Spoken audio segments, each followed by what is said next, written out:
Mbi 350 bjeshtar nga i gjithë rajoni u mblodhën në Qellopek të Tetovës, për ecje malore me gjatësi prej 13 kilometrave.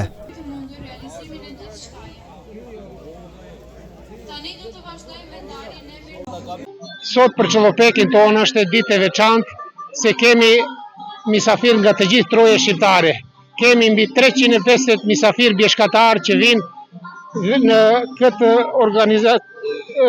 këtë event i quajtur Marshi Promovues Qellopeku 2025. Organizimin e bën shoqata e bjeshktarëve Besa që si vjet shënon një vjetorin e themelimit.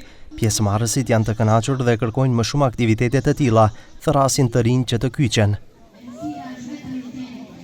Në kuadër të programit ose të kalendarit të aktiviteteve të Unionit të shoqatave bjeshkatare, është edhe ky aktivitet do të rangum në atë kalendar.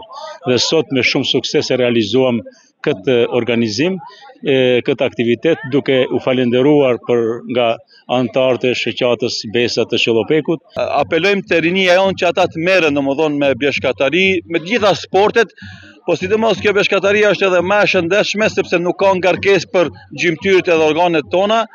Është ajri i freskët na përmale zakonisht, është zhvillimi i zemrës, zhvillimi i mushkërive.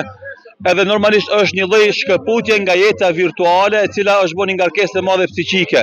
Antar kemi të antarësuar shoqatet tonë 100 antar, por nuk janë aktiv gjithë antarët. Jemi çdo të diell në terren në Bjeshk, një grup i 20 vetësh. Shumë të rinj nuk kemi, mosha është mesatare, që ajo rinia pak është e izoluar këne. Pasi bjeshktarët përfunduan ecjen malore, në stadiumin e fshatit u mbajt një program artistik, ndërsa kishte edhe ushqim tradicional, grosh tetove e shoqëruar me hallvë.